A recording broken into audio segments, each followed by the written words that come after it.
बच्चों आज हम देखने वाले हैं पास्ट टेंस और पास्ट टेंस का पास्ट कंटिन्यूअस टेंस है, क्योंकि पिछली वीडियो में आपको बताया है पास्ट इंडेफिनिट टेंस। उसी तरह से आज हम देखेंगे पास्ट कंटिन्यूअस टेंस। मैंने इसकी पहचान लिख दिया है कि इन वाक्यों के अंत में रहा था, रही थी, रहे थे आदि शब्द आते हैं तथा काम का बीते हुए समय में लगातार जारी रहना पाया जाता है। उस बीते हुए टाइम में जो कोई काम हो रहा था वो लगातार जारी था, ख़त्म नहीं हुआ था। इसमें इसकी बात बताई जाएगी, समझ गए ना। आइए देखिए, यहाँ पर मैंने फार्मूला लिख दिया है। ये फार्मूला किसके लिए है? अफर्मेटिव सेंटेंस के लिए है। किसके लिए है? अफर्मेटिव सेंटेंस के लिए है। क्या करेंगे? अरे सब्जेक्ट लिखेंगे, फिर वाज वर लगाएंगे, फिर वर्ब की फर्स्ट फॉर्म में आईएनजी फॉर्म लगाएंगे और जोड़ देंगे ऑब्जेक्ट, और बन जाएगा आपका क्या? एक फार्मूला। आइए देखते हैं। मैंने यहाँ लिख दिया है मैं मैदान में गेंद खेल रहा था, तो इसका ट्रांसलेशन क्या बनाएंगे? सब्जेक्ट क्या है? आई है, तो आपने आई लिख दिया, और फिर वाज वर में से क्या लगाएंगे? मैंने यहाँ लिखा है आई के साथ वाज लगता है, ही सी इट और कोई नाम के साथ सिंगुलर के साथ वाज लगता है, और इसके साथ यू वी दे और प्लूरल के साथ में लगता है वर। तो ये सब्जेक्ट हमें याद रखने हैं। सब्जेक्ट के साथ में क्या आएगा ये भी हमें याद रखना है। हिंदी में वाज का मतलब था होता है और थी होता है, वर का मतलब होता है थे और थी। तो ये हमें बिल्कुल याद रखना है किसके साथ क्या आने वाला है, बस इतना हम जान जाएंगे और ये फार्मूला सीख लेंगे। बस हमको ट्रांसलेशन बनाने से कोई रोक नहीं सकता है ना। आइए देखते हैं। तो लिखा है मैं मैदान में गेंद खेल रहा था, तो क्या करेंगे? अरे लिखेंगे आई वाज, बाकी वर्ब के फर्स्ट फॉर्म लगाएंगे, प्लेइंग लगा दिया, और the ball in the field. मैं गेंद कहाँ खेल रहा था? मैदान में खेल रहा था। मैदान में क्या खेल रहा था? गेंद खेल रहा था। कौन खेल रहा था? मैं खेल रहा था। तो मैं हो गया सब्जेक्ट, क्या कर रहा था? खेल रहा था, हो गया वर्ब। क्या खेल रहा था? गेंद खेल रहा था। गेंद खेलना, तो गेंद खेलना क्या हो गया? ऑब्जेक्ट हो गया। गेंद हो गया ऑब्जेक्ट। आइए देखते हैं, हम अखबार पढ़ रहे थे, इसका ट्रांसलेशन क्या होगा? अरे क्या होगा बताओ ना। हम की अंग्रेजी क्या लिखेंगे? बी लिखेंगे ना।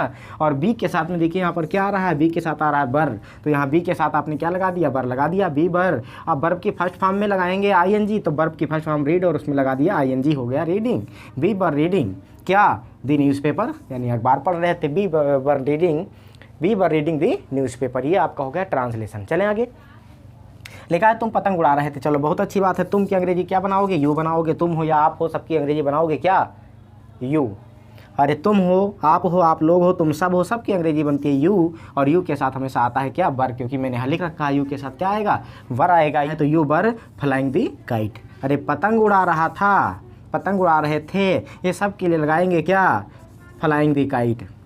क्या लगाएंगे? फ्लाइंग दी काइट। सब्जेक्ट के हिसाब से वाज पर लगा करके वर्ब की आईएनजी फॉर्म लगाएंगे, वर्ब के फर्स्ट फॉर्म में आईएनजी फॉर्म लगा करके और लिख देंगे ऑब्जेक्ट, और बन जाएगा आपका ट्रांसलेशन। किसका? अरे किसका बनेगा? पास्ट कंटीन्यूअस टेंस का बनेगा। ये हो गया आपका अफर्मेटिव सेंटेंस। क्या सिखाया आपको? क्या बताया आपको? अफर्मेटिव सेंटेंस का ट्रांसलेशन, अफर्मेटिव सेंटेंस का ट्रांसलेशन करना। चलें आगे। अफर्मेटिव के बाद में तुरंत क्या आता है? नेगेटिव आता है। देखिए भैया, नेगेटिव में क्या करेंगे? अरे नेगेटिव में सिर्फ ये जो वाज वर लगाते हैं ना, ये वाज जो वर लगता है, ये वाज वर के साथ में लगाएंगे सिर्फ नाट। क्या लगा देंगे?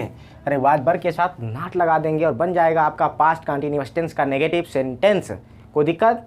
कोई दिक्कत नहीं होनी चाहिए। यहाँ पर मैंने एक बहुत अच्छा सा फार्मूला लिख के रख रखा है। देखिए, सब्जेक्ट लिखेंगे, सब्जेक्ट के बाद में वाज पर लगाएंगे, इसके साथ लगाएंगे नाट, और वर्ब की फर्स्ट फॉर्म में लगाएंगे आईएनजी फॉर्म, और लगा देंगे ऑब्जेक्ट, और बना देंगे ट्रांसलेशन, और बन जाएगा आपका पास्ट कंटीन्यूअस टेंस का नेगेटिव सेंटेंस। उदाहरण के लिए जैसे लिखा है मैं मैदान में गेंद खेल रहा था, है ना। तो आइए देखते हैं, मैं मैदान में गेंद नहीं खेल रहा था, नेगेटिव यही तो होगा ना। यहाँ हो गया मैं मैदान में गेंद खेल रहा था, तो यहाँ क्या लिखेंगे? आई वॉज नॉट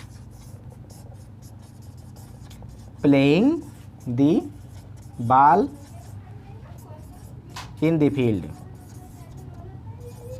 देखिए मैंने यहाँ क्या लगा दिया? नॉट लगा दिया, जिससे ये सेंटेंस हमारा हो गया टोटल नेगेटिव सेंटेंस। कोई दिक्कत?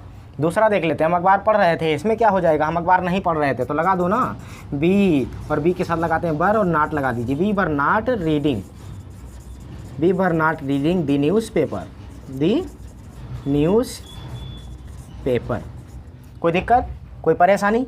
बोलो नहीं, कोई दिक्कत नहीं होनी चाहिए, क्योंकि वर के साथ में लगा दिया नाट। अरे नेगेटिव में क्या हो जाएगा? इस सब के साथ में लग जाएगा क्या? अरे नाट लग जाएगा ना भैया, इसमें नाट लग जाएगा, दोनों के साथ में नाट लगा देंगे, यानी ये कर्ता जो है इसके साथ भी और ये जो है इसके साथ भी, जो ये वर और वो आ जाता है इसी में जोड़ेंगे नाट, और बन जाएगा नेगेटिव सेंटेंस। हो गया। नीचे लिखा है तुम पतंग उड़ा रहे थे, नेगेटिव क्या बनेगा बताओ? सोच समझ के बताओ क्या बनेगा। अरे क्या बनेगा? तुम पतंग उड़ा रहे थे, तो तुम पतंग नहीं उड़ा रहे थे, यही तो होगा ना, यही नेगेटिव हो जाएगा। तो नेगेटिव में क्या लिखेंगे? यू, और यू के साथ लगाएंगे बर, और बर के साथ आता है नॉट, और लिखा है पतंग उड़ा रहे थे, तो इसका होगा फ्लाइंग, तो लिख दो flying. The kite. You were not flying the kite, हो गया ना, you were not flying the kite. अभी example number 1, example number 2, example number 3, ये तीनों किसके हैं, ये नेगेटिव के हैं। ये तीनों सेंटेंस नेगेटिव के हैं। नेगेटिव के क्यों है, क्योंकि इसमें नॉट लगा है, इसमें नॉट लगा है, इसमें नॉट लगा है, और वाज वर के साथ में जब नॉट आता है तो ये सेंटेंस हमारे टोटल हो जाते हैं पास्ट कंटिन्यूअस टेंस के नेगेटिव सेंटेंस। ये हो गया नेगेटिव सेंटेंस। इसके तुरंत बाद बताएंगे हम इंट्रोगेटिव सेंटेंस, और इंट्रोगेटिव सेंटेंस को आप विधिवत जान रहे हो कि होते हैं 2 प्रकार के, यानी एक होता है यस नो टाइप और एक होता है WS टाइप, और दोनों का आइए देखते हैं ट्रांसलेशन बनाना, और बिंदास दिल खोल कर अंग्रेजी पढ़िए। आइए देखते हैं इंट्रोगेटिव सेंटेंस। अब देखिए मैंने पास्ट टेंस का कंटिन्यूअस का इंट्रोगेटिव बताने की कोशिश की है। मैंने कहा था कि इंट्रोगेटिव 2 प्रकार के होते हैं, एक यस नो टाइप होता है और एक WS टाइप होता है। मैंने यहाँ पर लिख रखा है yes no type question. Yes no type question एक ऐसे क्वेश्चन होते हैं जिनके द्वारा प्रश्न पूछा जाता है, परंतु हिंदी वाक्यों में क्या शब्द पहले लिखा रहता है। हिंदी वाक्यों में क्या शब्द पहले लिखा रहता है। अगर किसी हिंदी वाक्य में इस तरह से क्या शब्द पहले लिखा हुआ तो समझ जाइए कि वो यस नो टाइप क्वेश्चन है। और इसके बाद में इसमें फार्मूला क्या लगता है, वो आज बार बाहर लिख देंगे, सब्जेक्ट लिखेंगे, वर्ब की फर्स्ट फॉर्म लगाएंगे और ING जोड़ देंगे, ऑब्जेक्ट लिख देंगे, और हो जाएगा हमारा यस नो टाइप क्वेश्चन का ट्रांसलेशन। आइए देखते हैं WS टाइप क्वेश्चन।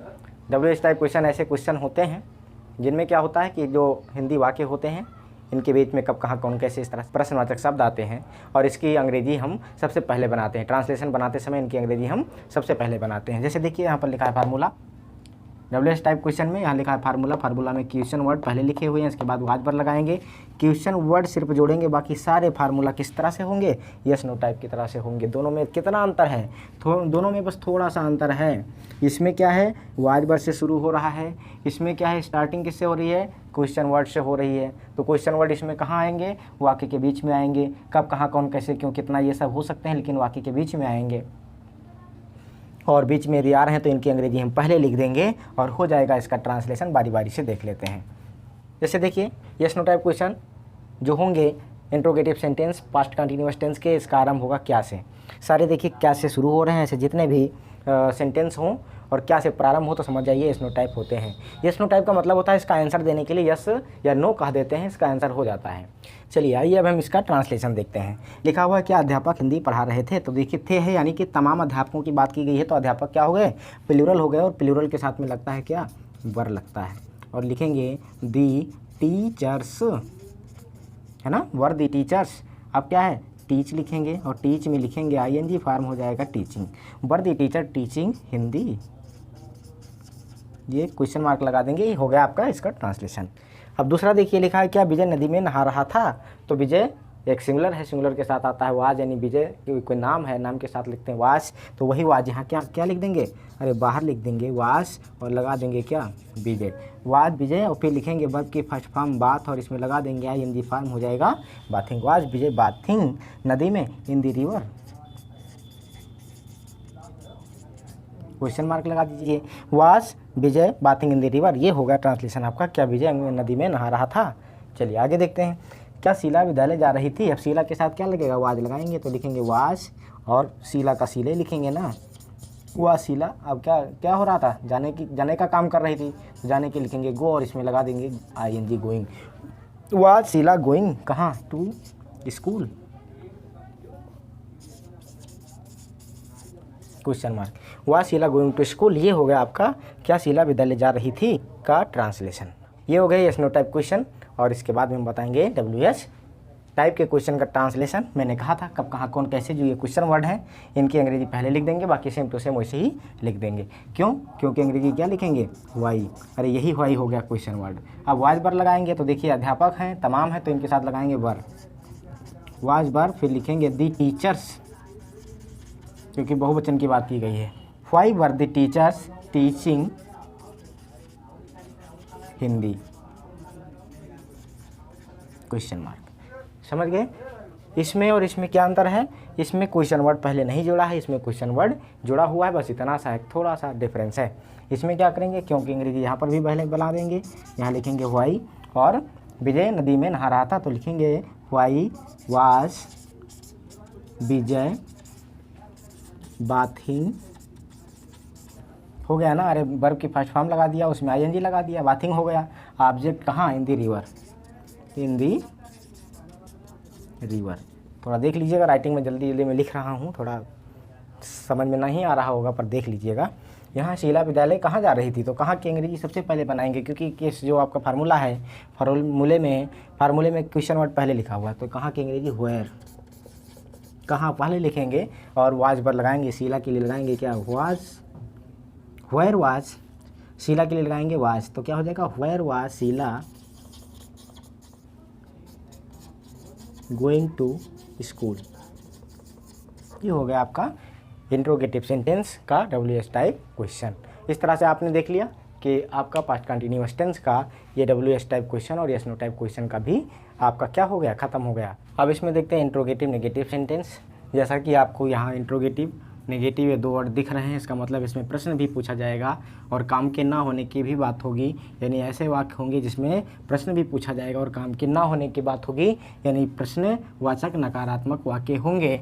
इसका भी आरंभ क्या से होगा, परंतु हिंदी के वाक्यों में बीच में आएगा नहीं, यानी काम के ना होने की बात की जाएगी, जिसके लिए फार्मूला लगेगा ये वाज वर्ब पहले लगाएंगे, फिर सब्जेक्ट लिखेंगे, फिर लिखेंगे नॉट और वर्ब की फर्स्ट फॉर्म में ING फॉर्म और ऑब्जेक्ट लगाकर क्वेश्चन मार्क लगा देंगे और बना देंगे इसका ट्रांसलेशन।